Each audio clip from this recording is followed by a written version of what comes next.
Good evening. Welcome to 49ers After Dark. We're your hosts, Grant, Cohn, Jessie Naylor. We're going to tell you the next free agent the Niners are going to sign this offseason. But first, we want to sort of get through the moves they've done already and talk about this trade that's going to happen, most certainly, with Brandon Aiyuk. Jessie, how are you? Whoa, this thing's going down. You have some sources? Is that what I'm hearing? No, I have vibes. Inklings. Inklings and vibes. Inklings. I like it. That's always a good way to operate. From around the league. Yeah, so many vibes. You know how funny that would be? Instead of saying per source, just like per vibes. Per inkling. Per inkling. Yeah. Brandon Aiyuk is going to get traded. If I weren't a professional journalist, I might do that, but it might be frowned upon in league circles. Okay. Yeah, before we move on, let's talk about the best move the Niners have done in free agency. Let's always start positive. Yeah, I think Leonard Floyd has to be it. Grant, they've been searching for a bookend speed rusher since D Ford. That was the best this defensive line was, and that was with a rookie, Nick Bosa, by the way. Yes, it's the same name, but the player is much better now than he was as a rookie. So when I look at what has been the missing sauce and what they've been trying to get, and they found some good guys. I mean, they tried it with Arden Key. You know, he had a decent little season when he was here. They tried it with Amenahu. Good player, but not exactly that type of player. Last year, they tried it with Chase Young. They've really been chasing that bookend guy. And Floyd isn't, I don't think at his peak is as good as what a D Ford was, but he's more consistent and he's healthy. And that was the problem back in 2019 as D Ford started to have the back issues again. Didn't know when he would play and when he would miss games. But when he played, the sack numbers were astronomical for that defensive line. I think Floyd can kind of replicate that, but he's more than likely going to play all 17 games, and he's walking minimum 10 sacks every single year. That's without Bosa on the other side. So I think that pairing is what they've been chasing for years, and they finally were able to get it done. I love the signing. I love it too. I got credit Brandon Staley for being certain this is my guy. Pretty much developed him, coached him in Chicago on the Rams. I like another signing. It's kind of under the radar. Leonard Floyd's their best one. But I also like the other DN they signed, Yetur Gross-Matos. And what I like about him is he seems like he might be in that Arden Key mold, where on this team, he'd be a good run defender as an edge rush, on the edge, but he may have some potential as a pass rusher from the interior. And that's intriguing because we've seen Chris Kasarik sort of mold players into that role. Did a great job with Arden Key. This kid, Gross-Matos, may have that skill set that's been untapped. So I don't know. Like they have options on third down. They could go with Hargrave and Collins on the field, or they could take one of them off and bring in Gross-Matos. It's an option. I think the depth is really what they've been seeking. And if you notice, I mean, Gross-Matos has been a little bit iffy with some of his injury past, but he's younger.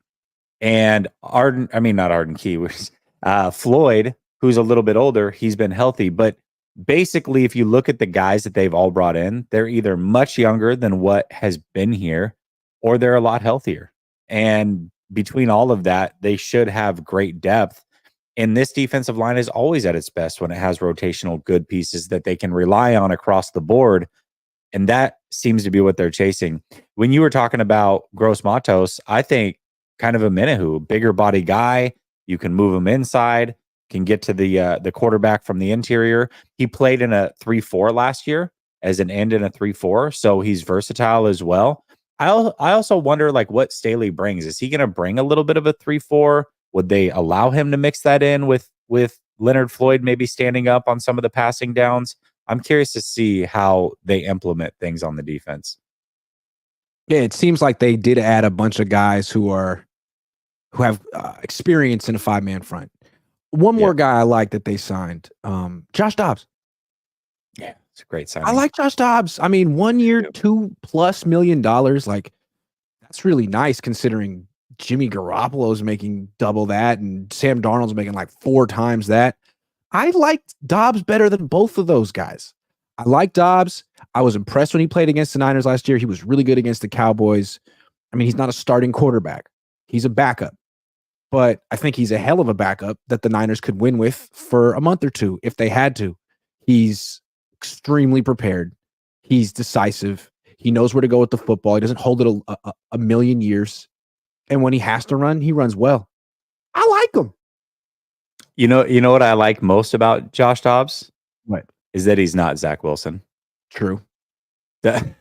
They signed not Zach Wilson. That was the best signing that they made, actually. Yeah, he's not a project. He's not controversial. He's not unpopular.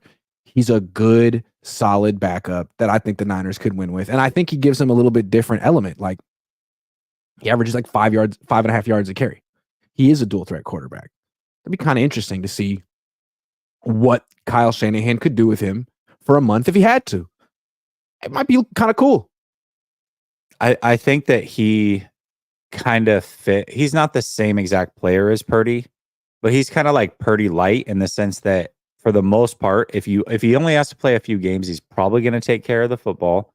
Mm-hmm. He makes very quick decisions, good decisions usually, and he can get mobile if he has to. And those are all the things that Purdy brings. And it's very hard to do that in the NFL, I think, to replicate your starter and bring in a guy who can do similar things for a couple games. It makes your life a hell of a lot easier if you have to put him in the games. Like, okay, we don't have to change a lot. Really, your skill sets are the same. Now, obviously, they're not on starter level. They're not on Purdy level, or you would be a starter, but they are as such that if we have to put you in a few games, things will go pretty well, and we can basically keep our game plan as is. Absolutely. And he seems like a really smart guy who will pick up the system. He got exposed to a version of it with the Vikings, which is probably a reason why the Niners were interested. Got a little bit of advanced exposure to the verbiage and that kind of stuff. I really like him. I think he's good. Too. Yeah, of all the veteran backups, I think this was smart. I mean, he's not going to overshadow the starter. He's not controversial. He's a great story. He's a pastronaut. He is the pastronaut. That's exactly what he is. The other thing too, I like it when I'm surprised a little bit. And when you're trying to figure out, okay, who's the backup quarterback going to be? All the names started flying around. That was not a name that had crossed my mind at all. But when they signed him, I liked it. So not only was I surprised, but I was pleasantly surprised by the signing. Well, why were you surprised? When the Niners had Trey Lance as their starting quarterback, they went out and got Nate Sudfeld to be the backup. And it was like, what? Don't you want some like a mobile quarterback, someone who's kind of like your starter? And now they go out and do just that. I remember when the Niners had Trey Lance as their starter, a lot of people thought they were going to go out and sign Tyrod Taylor, but they didn't. Well, now they went out and got a guy who can run, and which is cool because Purdy's like that. So it does fit. Yeah, I like it a lot, actually. I'm glad that you brought him up. Give me the biggest mistake the Niners have made in free agency. I think that they've actually done a really good job with their signings. So it's not necessarily the players that they've brought in. A little bit iffy on letting go of Armstead just because you're paying him so much. But really, I think the biggest mistake is the restructures. They continue to do this year after year. And Grant, I don't know if you realize this or if anybody realizes this, and it's not right in front of our faces, so we're not worried about it now. Based off the cap projections next year, now again, they can go up even more. We saw that this year, but based off the cap projections next year, because they've kicked the can down the road so many times, they're already set to be $10 million, almost $10 million over the cap. That's without Aiyuk being extended. That's without Leonard Floyd, his contract still not showing up. That's without this whole rookie class and next year's rookie class. I mean, if that cap projection is even close to right, they could find themselves in a spot where they have to clear $50 million next year just to get even again. And that's not ideal because what you're looking at is trying to transition the team over to some of the younger superstars, Aiyuk, Purdy, what have you. And it's really hard to make that transition if you have to figure out how to get rid of $50 million while staying competitive. So even if the cap goes up a big amount like it did this year, you're still probably looking at about 30 to 35 million you have to clear. That's a lot of money. And it's all because of the decisions they've made over the last couple of years to restructure guys that are on the wrong side of 30. I think it's a mistake, and they chose to do it again this year. That's a great call. I mean, they did it with Armstead last year, and it really cost them this year. And you think, oh, well, they're not going to make that mistake again. A week later, they do it with Hargrave. Taylor, and then Kittle. After. Yeah. Yeah, it's strange. I mean, they could have restructured or extended someone in his 20s, such as Charvarius Ward. But they went after, right? Like, what? I don't understand that. Yeah. That's strange. Warner made a lot of sense. Charvarius Ward made a lot of sense. But Hargrave did not. And honestly, in this, we would have griped about it a little bit, but at least he's still in his 20s. Deebo was there. I would rather do that with Deebo than Hargrave, who's 31. And that one didn't make any sense to me. It just feels like kind of shady business tactics. Like, you restructure these contracts knowing you're creating cap space now to have less in the future. Like, that's the trade-off. Mm-hmm. And you're like, get out of jail free card in the future is to just go to the player and ask him to take a pay cut. Like, even though you knew that he was going to be expensive like this, I don't know. It seems strange. Well, and what you're doing in a lot of these instances when guys have shorter contracts is you're adding void years on. So they may be gone and off the team, but now they've got 3 void years where you're paying them $5-6 million a year to not be on the team. It's like, oh, well, that's always fun to look up, and it's 2028 and you're still paying George Kittle, who hasn't been on the team for 2 years. Why? Oh, because you restructured him in 2024. That's why. Is that what's going to happen with some of these players? Like, there's going to be dead money on the cap years after they're gone? Absolutely. Unless they get cut like Armstead. The reason that Armstead had so much dead money, it's not that they owed him money. They've already paid him this money. But all those void years that were on the end of his contract for restructuring him the year prior is all goes to the forefront. So they have to pay it up front, and they can either choose to break it up over 2 years or pay it all this year. That's what's actually happening. Those were set to be void years. So even if his contract had ran out, because they had restructured him twice, he had 3 void years that they were going to have to pay around $5.5 million for him not to be on the team 3 consecutive years. So no matter what, you're going to have to pay. Definitely. Let's get some super chats. Dave Barclay says, 2 greats. Let's do this. Jesse, show later. No, I'm good for the night. I'm set. Dave Barclay says, Bosa, Floyd, Jesse Wright, best since 19. I agree. I actually think that Floyd's better than D Ford. I don't think D Ford was ever really D Ford in the Niners. He had flashes, he had moments, but he was always hurt. It's going to be interesting to see what Floyd can do. I think on the Niners, I agree with that. I just think, and somebody asked me this question, and that's why I prefaced it that way. Somebody asked me who was better, and I said, well, peak D Ford was the better player, but you only saw that for a glimpse. And because of the injuries, I mean, I'll take the consistency and the health. I mean, he didn't even start for the Niners. How many snaps do you think he played for the 49ers? I would imagine less than 350. That's a really good guess. 378. Oh, okay. 378 snaps he played for the Niners in 3 years. Incredible. The D Ford story. Yeah. Anyway, they tried, man. They tried. Yeah, that's the D Ford era. They tried, man. They tried. That's what it was. Just try it. They tried. Dave Barclay, Niners are making different moves this year. Different. They are. Jay Garza, seems like most people think the Niners don't need all 10 picks. I disagree.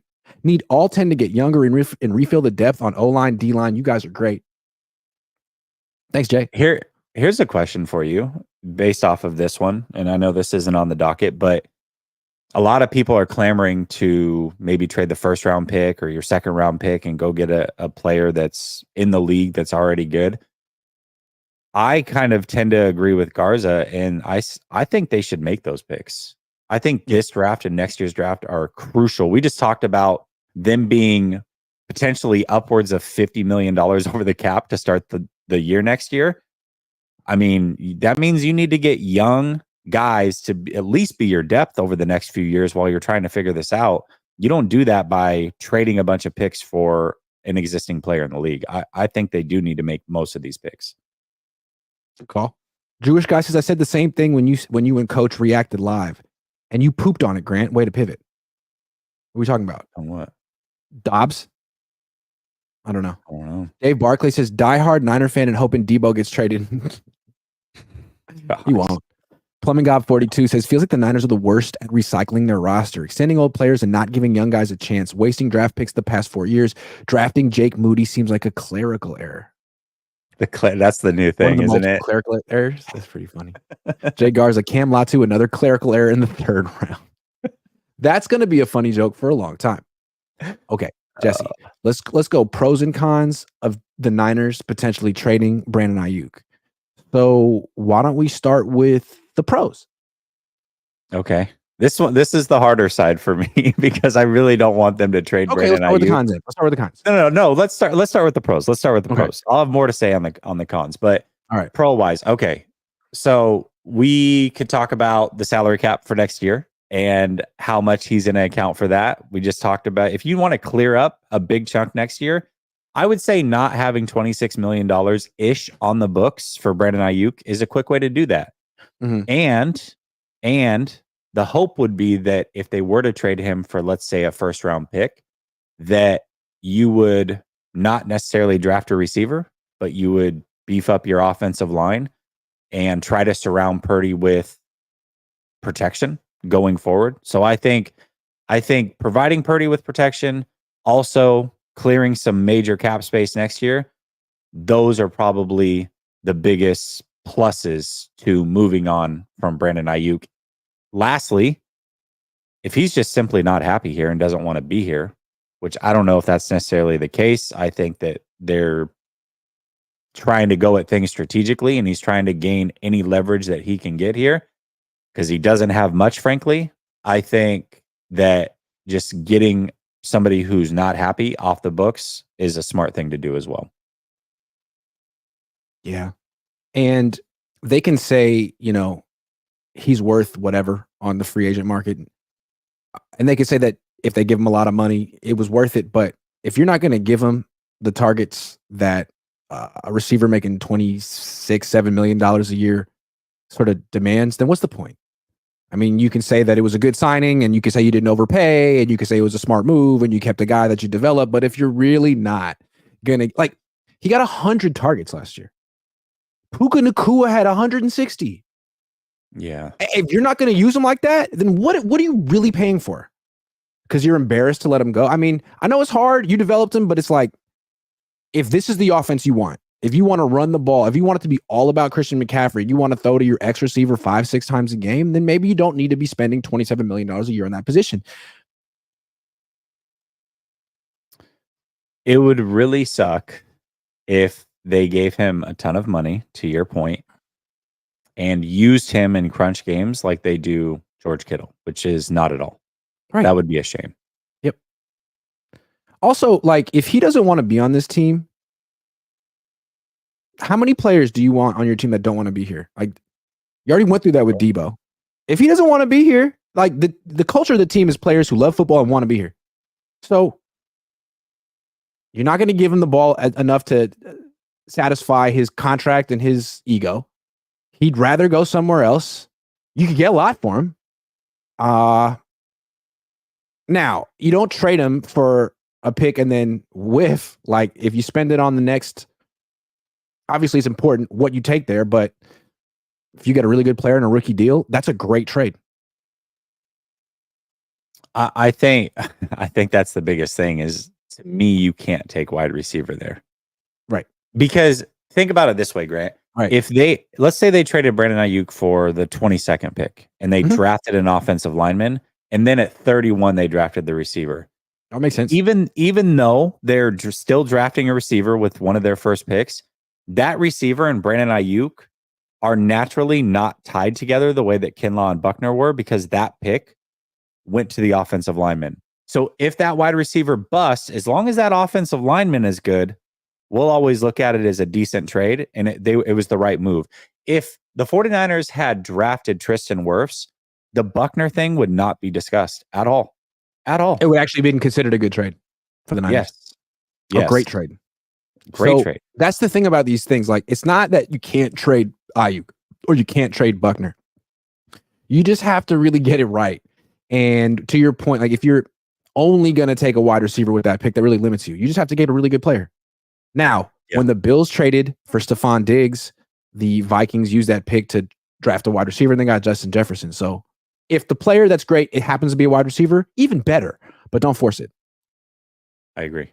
Yeah, I agree. But I look at it and say, there's a lot of offensive linemen that are going to go round one, or so it seems.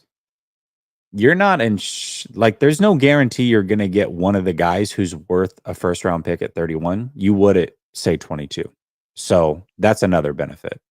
It seems like there's 7-ish offensive tackles who are graded very highly this year. Yes. Yeah. Very highly. And if the Niners could get any of those 7, it seems like they'd have a guy who could probably be better than McKivitz right away or quickly, and potentially someone who could replace Trent Williams at the right time. That would be great. It seems like a bad year to just pass on offensive tackles, but we'll talk about that at a certain point. Yeah, we will. We will. In the meantime, in between time, let's do some sleeper picks because I want everyone to know that I won my last time. It was me and my pops yesterday, and he was feeling, he just was nailing them. We won. First time, $40, 48. So let's keep it rolling. Three picks. What do you say? Well, hold on. I have to say, was it last week or the week before you sent me like the heartbreaking, hey, we lost by 1. we had 4 of the 5 right. Oh my gosh. This was both of us. This was hold on. This one. No, wait. There it is. Details. Chris Paul, he didn't get the double-double because he had 9 assists instead of 10. So that was a tough. We almost won. So we were close last week. Heartbreaker. Let's get this paper. let's make some picks. What do you say? Okay. Warriors play tonight. Steph Curry. What do you like for Steph? Threes, assists, points. What's his total points? Total points 26.5. Oh, give me more. Easy. Yeah. How about Kuminga, man? That guy can't rebound at all. No. Look at that. They just they keep lowering. It's like he's a power forward. He's got to rebound, right? Nope, doesn't rebound. I'm gonna smash the less. Pretty high. Yeah, I think so. That feels good.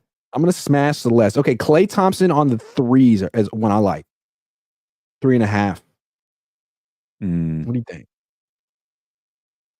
You know what? Last time I took less, it was at 3.5. We thought that was going to be the one that failed us, and it wasn't. So I'm gonna double down. We're going less. I'll make 3. Do it. Let's do it. So we go with those 3? No, we have to do one from the other team. Do Desmond Bane. What's he projected? Desmond Bane, 22.5 points. I'm gonna go more. Oh, we're definitely winning. Oh, that's what I say every time I place a bet. This one's the winner. This is the one. If you guys want our picks, because we're so good, here they are, locking them in. You guys want to make the pick, use promo code Cohn, COHN, get a deposit match up to $500. That means you put down $50 in a deposit, they put down $50. You put down $250, they put down $250. That's how it works. I just explained it. I like it. All right. I just explained it. Okay. Give me an inexpensive remaining free agent. Hold on. Nope. Let's go back. We didn't give the cons of trading Aiyuk. Snap. What are the cons of trading Brandon Aiyuk? Oh man. I thought there were only pros. Just kidding. Yeah. You did go with just the pros. The cons of trading Aiyuk is he's supposed to be the future weapon for your young quarterback that you're probably going to deem as the franchise guy and pay a lot of money to. And when you look around the landscape of the San Francisco 49ers, I think it's a good guess to say that in 2 seasons that you're probably not going to have either these guys on the roster at all. And if you do, they're certainly way past their primes. Guys like CMC, Deebo, probably Kittle, and Trent Williams. So why would you get rid of the one stable thing that you can say, barring injury, in 3 seasons, this guy will help Brock Purdy for many years to come.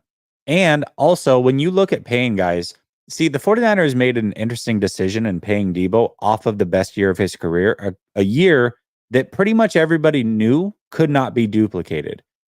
The mistake is that when you pay that, you're not paying for what a player's done. You're trying to project what they're going to be. And I can tell you, Aiyuk, who's had a couple of good years, I think the best is yet to come for Aiyuk. So when you're paying Brandon Aiyuk big money, the expectation is the best is yet to come, not the best has already happened, and thank you, here's a lot of money. I think Brandon Aiyuk is only improving, and as these weapons get stripped away, he gets targeted more, he produces at a higher level, he becomes very worth the money. So for those reasons, pro keeping Brandon Aiyuk. Yeah, I mean, he's so good. He's still improving, but it's like him and Deebo, each of them took until year 3 to really come into their own.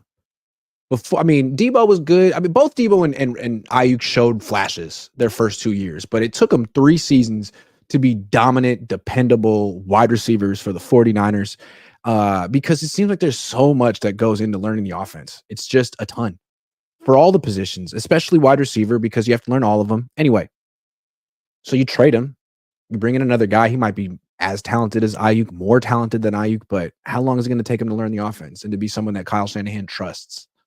Or Purdy? Could be years. It could be never. So that's another reason to just pay the money. Well, and you look at somebody like Buckner, who they traded and then drafted Kinlaw immediately, and we talk about how those two are always going to be linked together. Well, you knew Buckner was already very good and was going to continue to be good, barring injury. So you really put yourself in a tough spot there. Brandon Aiyuk's exactly the same. If you trade him, especially to a team that has a decent quarterback, you're guaranteed he's going to ball somewhere else. So that puts a lot of pressure on you to draft somebody that's going to be a very, very good player for the next at least 5 years. So that's a pretty tough decision to make. Yeah, it's almost like you can't replace him with the rookie wide receiver. The team is too good. They're too established. That's why it was interesting that floated rumor with the Jaguars that they wanted pick 17 and a receiver, which kind of makes it seem like they wouldn't be necessarily drafting Brandon Aiyuk's replacement. They would be acquiring a veteran who could step in right away, like Emmanuel Sanders did. I'm not saying Zay Jones is that guy, but that was the rumor. Makes somewhat sense. So, like, if they were going to trade Aiyuk, maybe you do it for another position and replace them with a couple of guys. Yeah, it's not easy to do. And again, it's like trying to replace DeForest Buckner, a guy who does everything right. Everything. You sure you can find another one? It's not easy. Well, and here you are 4 years later, and all the players that you presumably were getting because you were getting rid of DeForest Buckner, the whole sales pitch was, well, we can keep Armstead, we can get a first round pick, and we can keep Jimmy Ward. Well, the first round pick is now gone. Kinlaw's on the Jets. Armstead's on the Jags. Ward left a year ago and went to the Texans. So, but Buckner just made another Pro Bowl and is on the Colts still. He outlasted all of them. Yeah, it's true. Jewish guy just says Dobbs. Straight up. I feel that too. Jay Garza says, let BA play out his 5th-year option, cut trade Deebo Samuel next year, then give BA his payday next year. Is that an option? Good question. It is an option. Yeah, it is an option. You risk him holding out, but ultimately, BA doesn't have any control here. He's going to have to play. So I don't think you're at a risk of him sitting out during the season, but as hard of a worker as he may be, and we saw this with Bosa said sitting out really screwed up kind of his whole year. And if you're trying to win now, I don't know that you want to take that risk with BA. Yeah. Boxing fan ×4. OBJ to the Niners, a guy that's only effective in the red zone. Okay, let's talk about it. Name an inexpensive remaining free agent the Niners should sign. Man, this is why is it Odell Beckham Jr.? And it's not OBJ. It's not OBJ. For me, this is a player that the 49ers and 49er fans know very well. This is a player that recently came out and said that he has zero chance of going back to his old team. He feels that the fans did him dirty on the way out. The front office did him dirty. So I think him signing here with a rival makes a ton of sense. And he fills a role that I think is desperately needed still on this team, which is a third dependable safety. Quandre Diggs, 31 years old. Still, if you put him on this team right now, is probably the best roaming safety that we have on this team. Yeah, you can put him out there. He can still go sideline to sideline. He can be in single high. He's a great robber safety. He really can do a little bit of everything. He might be at 31, if you put him on this team, might be the best safety on this team at this moment. And I don't think he's going to cost a lot of money because there are so many free agent safeties right now. The market is very saturated. Get him here on a 1-year deal, incentive laden, and maybe you can kind of steal his heart and get him for a 2nd year cheap, much like they did with Gibson. Quandre Diggs is the player I want them to go get. That's a great call. I think that would be a wonderful call. I mean, they got, Nick Sorensen came from Seattle. They're trying to have a version of Seattle's classic defense. Quandre Diggs was there. Great fit. I like Odell Beckham Jr. Now, assuming they trade Brandon Aiyuk, which they won't. So I don't even know what we're talking about. But if they do, I think he'd be an interesting option as a short-term replacement while some rookie develops. He averaged 16 yards a catch last year. We all know the Ravens don't really throw to their wide receivers very much. He's a really good route runner. He's not what he used to be, but he's available. He's cheap. Why not? You're all about it. Why not? Yeah. Well, look at a team that's looking at him right now, the Dolphins. It's exactly. Interesting. Yeah. Yeah. There you go. Why the hell not? He's not going to be expensive. And he may have one more season left in him. Yeah, he was relatively healthy last year. Yeah. I mean, you watched the Ravens. Yeah, a lot. He was pretty decent at times last year. Yeah. He's certainly not the player that he was, but he does show flashes, and he can still get open in one-on-one coverage. He's still pretty hard to guard in those situations. So, yeah. I mean, he's a good player, but also, I don't know. We'll see what his deal ends up being, but he still seems like a player that's pretty delusional on what he has left. A lot like Hopkins was last year, where it's like, yeah, you're a good player and you're a big name, but you're not going to get paid the way that you think you're going to get paid. We'll see how long it takes him to actually sign somewhere. Yeah. Sign OBJ. OBJ to the Niners, 2024. OBJ. Okay, let's seems like this was something that was supposed to happen, 5 years ago and just never came to fruition? So better late than never. I mean, you didn't get Kirk Cousins. Go get Odell Beckham. Okay, let's go through the draft. Go get Antonio Brown too. Antonio Brown, Tom Brady. Disaster. All right, let's go through the draft. Let's go through the draft. What are the ideal positions the Niners should draft in rounds 1 through 3? And let's really slow down and figure this out. This is important. I mean, they've given themselves options. They have. But Grant, it would be a monumental disappointment if they beefed up the defensive side of the ball as much as they did all through free agency and do not get an offensive lineman with their first, at least their second pick. There's still some good tackles that are probably going to be there in the second round when they pick. They have to get one with one of those first 2 picks. So I'm gonna give 2 scenarios. Okay, we're gonna go first 3 rounds. Scenario 1, which is what I would prefer, honestly, is to take offensive lineman, probably a tackle, followed by another offensive lineman in round 2. I think they can use offensive line help that much. And the one thing that the 49ers have also done throughout their tenure when they draft Grant is they kind of cover their butts. If you notice, they double up at positions a lot. We can go back to the Deebo Samuel draft where they took him and Hurd. We can look at the Diamador Lenore draft where he was actually the safety blanket for taking Ambry Thomas. True. We can look at last year's draft where they drafted 2 linebackers and 2 tight ends. So why not make sure that you get a tackle of the future and just go tackle and start your draft that way? The way I always interpret when the Niners do that is like there's a pick they make on day 2 that's kind of a head scratcher. Some people see it as a reach. And I always interpret it as like that's Kyle Shanahan's pick. Cam Latsu, Ty Davis Price, Trace Hartman. And the front office is like, all right, Kyle, you do whatever you want. It's your team, but we need this position. And you tried. We like a guy. We're going to take him too. And we'll have both. It's okay. And then that's kind of the way I see it. Yeah. Maybe it's usually they double up on a day 2 pick with a day 3 pick. Yeah. Yeah.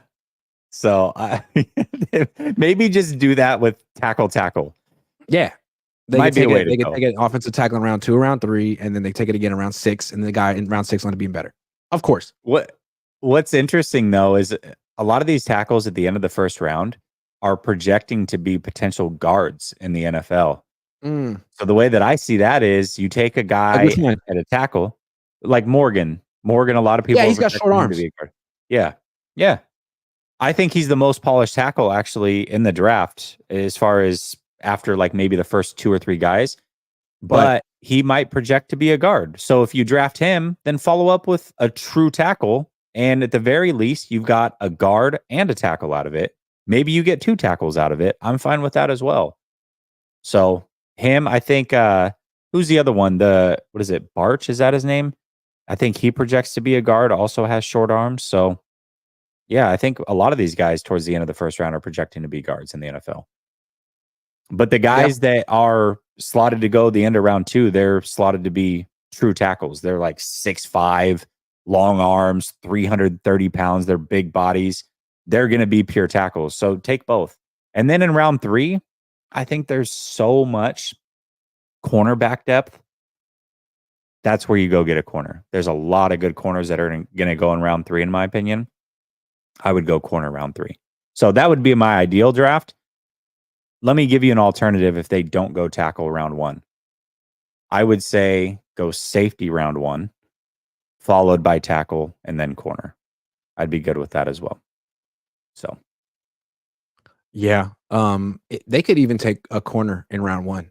They could take a corner in round 1. I mean, it seems like that number 3 corner is such an important position. You can't just have 2 corners, and they just have 2 corners. So that's the thing. If they take an offensive tackle, that's great. But is he going to start right away? Is he going to be backing up McKivitz, developed? You take a corner in round 1, he's playing right away, making an impact if he's good. And same with safety, same with linebacker. So I wouldn't be against if they're saying we need to have a guy we're not redshirting our first round pick. We're not going to do it. Okay, take a corner. Yeah, absolutely. Absolutely. The reason that I really want to go corner round 3 is because most of those guys that are projected there can play both man and zone. They're very versatile. Like if you look at their snap splits, they're almost 50-50 in college as far as zone and man. A lot of the guys early on in the draft are specialists. They're either zone guys or they're man guys. And I think that can always be tricky. If you don't get them in the right spots, they can kind of bust. But you go round 3, it's not as much pressure on them. Also, there's a good slot guy or 2 there as well. And Diameter Lenore allows them to kind of really look at both positions, either outside corners or slot guys. So it gives them a little bit of flexibility with Diameter Lenore. Yeah, and remember the Niners want to play zone coverage. That's what Kyle wants to do. And so that means you don't need guys who are great in man-to-man. You don't need guys who run 4-3s. But you do want guys who were good against the run. Because part of the Niners' issue, stop and run last year, was corners. So that would be part of the skill set the Niners looking for. Quiz is Cooper DeJean from Iowa. Yeah, kind of like that. Yeah, he's going to be a first round guy. Yeah, he could be. I mean, if the Niners want a corner, he could be one. He also returned some kicks, so he might be something the Niners be interested in. Yeah, for sure. Yeah. I'm curious. Yeah. Do you think that they are going to draft offensive line with that first pick? No. I think they're going to go defense. Safety. I think they made it pretty clear that this is a defense offseason. Maybe I'm wrong, but Cynical Grant says they're going to keep going defense. You know, it is interesting. It wasn't the re-signing of McKivitz. It wasn't the re-signing of John Feliciano, but bringing in a bad offensive lineman, by the way, from the Raiders. Why? What was the point of that? Because anytime you could sign an offensive tackle who's played 5 games the last 2 years, you got to do that. Why not just sign Trent Brown? How is Brandon Parker better? Well, he's not. Brown and went to the Bengals, and he's going to be protecting the hell out of Joe Burrow now. So yeah, I like that offensive line. Yeah. I like it very much. It's interesting how they've been able to turn that thing around in about a 2-year time span. Yep. And it's interesting they just have really big offensive tackles who hold. Like, yeah. That's what she's doing. Yeah. Orlando Brown and Trent Brown, like, yeah, man. Why not? Why not? Better than just getting beat. Okay, so that's what the Niners should take. Realistically, they're going to go running back in round 1. They're definitely taking a running back in round 3. That's going to happen. They have to. Because they didn't take one last year, right? No, I don't think so. No, they have to. Who's the next TDP in Sermon? We got to ask Kyle. Mike Rios says trade Deebo. He doesn't give 100% ever. He does with the ball in his hands. He's mad on social media right now. Yeah. He's mad at them too. How long before Dante Johnson comes back? LOL. I think he's retired. I don't know. Maybe not. I don't know. Yeah. Dustin the Gale says, why do that when they could just trade him, draft a receiver, give that new rookie the number 11, and then act like we don't notice? When have they ever done that? What are you talking about? That sounds pretty far-fetched. I've never heard of them doing anything close to that. Sounds like you're reaching there.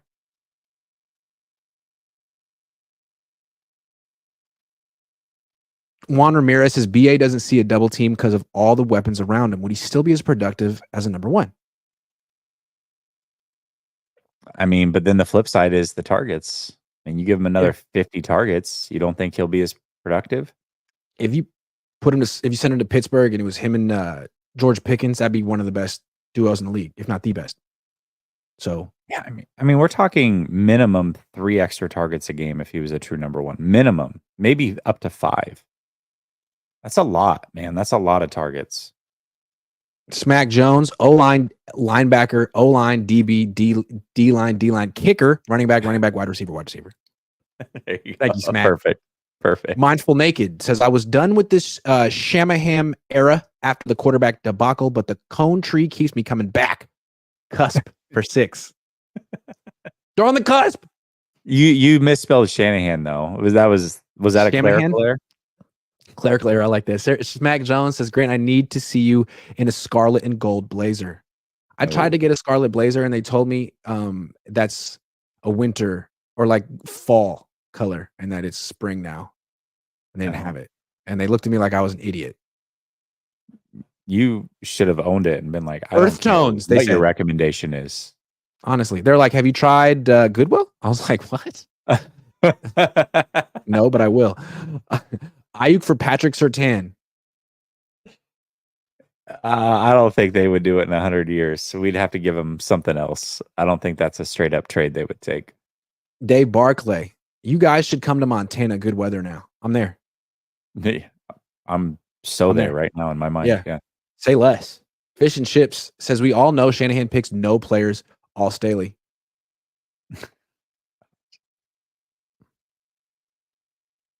Steve Wilkes wanted Isaiah Oliver. It's true. Blake Corm round 3. Send the card in now. Ooh. Oh man. That's interesting. I don't know, man. The Chargers might be the team to look out for that. They might steal him, but yeah, Corum definitely. If he's there, you can see that happening. I can definitely envision that. Good call. Fish and Chips says lemonade on the way to Leeds for Parag. Maybe Parag should just focus on soccer, man. He's doing such a good job with that team. Just stay over there. I agree. He is doing a good job. Frank Tom Ocean says, how much to make the show longer? You guys are all trying. Yeah, I mean, $2 at a time makes it happen. Makes it happen. Jay Garza says, I agree with Dave Barclay. You guys need to make a trip to the inland Northwest. My son, PG42, and I are in CDA, Idaho. I used to go to Spokane every year for a 3-on-3 basketball tournament. That's close to Idaho. So I feel like I've been there a lot-ish. Wow. Is that like the top 3-on-3 basketball tournament in the country? Hoop Fest, yeah. Oh, yeah. It's massive. Hoop Fest. Did you win? Yeah, I won a couple years. What position do you play? I'm a shooter. So I guess 2 or 3. Nice. A wing? A wing. Official BNA Music 88 says BA would be signed by now, but clerical errors. Oh, it's just they would have won the Super Bowl, but it was a clerical error. Yeah, they would have known the rules, but it was a clerical error. Maybe we didn't have his fax number down right. Let's try that again. I'm with Frank Tom Ocean. They want one more topic. You got one more topic for the fans? One more topic for the fans. I feel like you're good on the fly with crazy topics. You're right. Hold on. What else is going on? Okay. He's in Coeur d'Alene. Coeur d'Alene, Idaho. Coeur d'Alene? Yeah, Coeur d'Alene, Idaho. Yeah.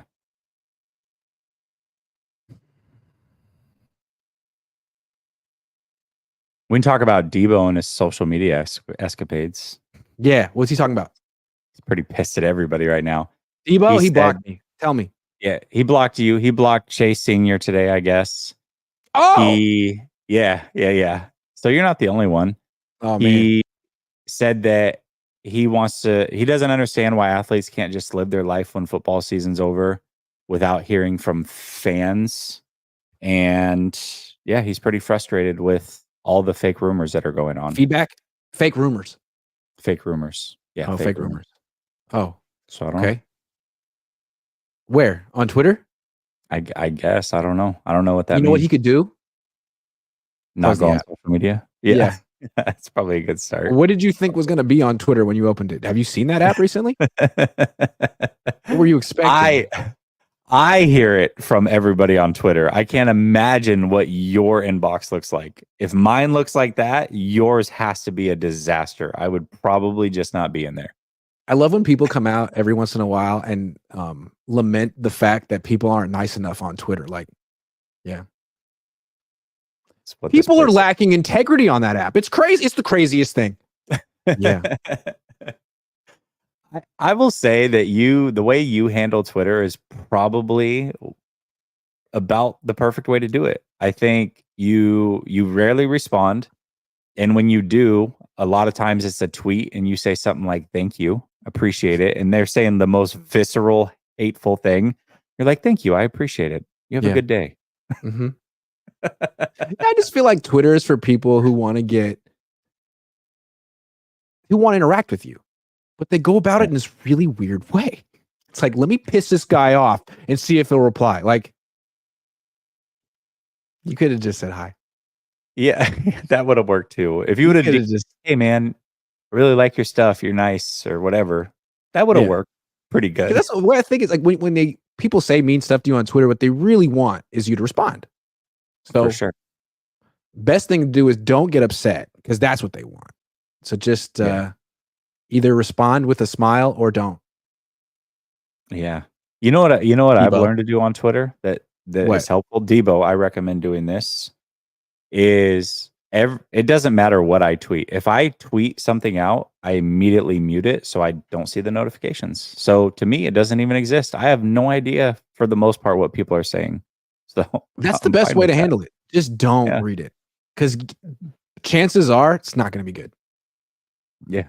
Even if you could say the nicest thing and people are absolutely, I actually, this is what made me realize, as if I shouldn't have before, but I had retweeted somebody. It was like somebody had cancer or something and they had just gone into remission. And I just retweeted it. Like, that's a good story. I love hearing stuff like that.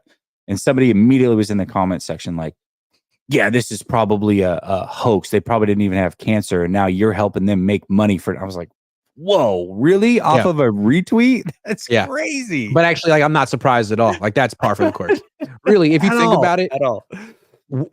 Why are people on Twitter? Either they're like sports journalists like us, or they're people who want to talk crap. I mean, people who want to. I mean, no one goes on Twitter. No one has a Twitter presence just because they want to spread positivity. You know what? I want to go compliment some strangers today. People I've never met. I want to tell them they're doing a great job, and I think they're wonderful. No one does that. People go on Twitter to argue with strangers and tell them that they suck every day. It's true. That's what the app is for. So you kind of have to wade into the weeds, knowing that that's the energy you're going to get, and try not to be affected by it if it upsets you. Just leave. You're not being forced to be there. It's a terrible place. It's true. It's an awful place that I really get a kick out of. That you love, apparently. I enjoy it. Topic is Kyle overachieved in the playoffs. No, he's had the best teams every year and not winning. So DreamZ 24 says, any draft crush? Morgan's been my guy for about 4 or 5 weeks. About Guyton? Not as high.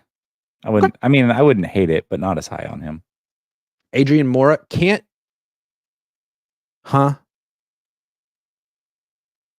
I don't know. Ken Trails to see little on the new recorder show. What is happening?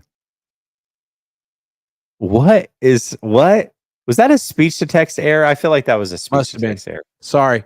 Frank Tom Motion, best show of the week after Cohn Zone. Let's go. It's over. Plumbing God 42 says Deebo changing his nameplate to Samuel Sr. Maybe he'll not get so upset about everything. Change his number too. Big news. I will say this, that I know that being famous and being on social media, or just being famous in general, there's a lot of burden that comes with that. So I empathize with them, but I think just calling out everybody and throwing them like under a blanket statement as fans, knowing that the reason you make millions is because of those same fans, is a little bit off base. Yup. Frank Tom Ocean. Fernando. Thank you, Frank. And then he had the pastor not behind it. Did you see it? Yeah. Dave Barclay. I have no Twitter, but I do tell you you're great. It's true. That's why you're not on Twitter. Very nice of you. You're too positive. All right. It's 6:58 on the West Coast. Jesse, tell everyone where they should tune in next. Last Second Sports. You can tap in over there. Normally I would do a call-in show, but listen, my wife's out of town and I've been running around like crazy taking care of these kids. I'm tired, so I'm taking the night off. I respect it. Checking Last Second Sports anyways. I respect it. I'm going to be doing a call-in show Wednesday at noon on Playback.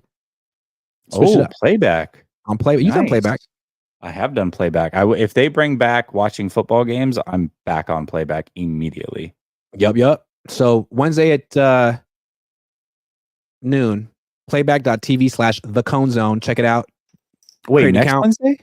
This Friday. I should get that right. Friday at noon in 2 days. It's like today's Wednesday. I mess up the easiest, simplest things, man. So, how do I even get out of bed in the morning? I don't know. So stupid. So stupid. Fish and chips without Mostert or Dan Campbell. No Niners Super Bowls for Kyle Shanahan. No. Can't wait to see Kittle on new receiver show. Ooh, that I want to talk about that. I'm looking forward to that show. The quarterback one was very well done. I'm looking forward to that show. I am. All right, we're ducking out, everyone. Thanks for watching. I'll be back tomorrow with the coach. See you guys.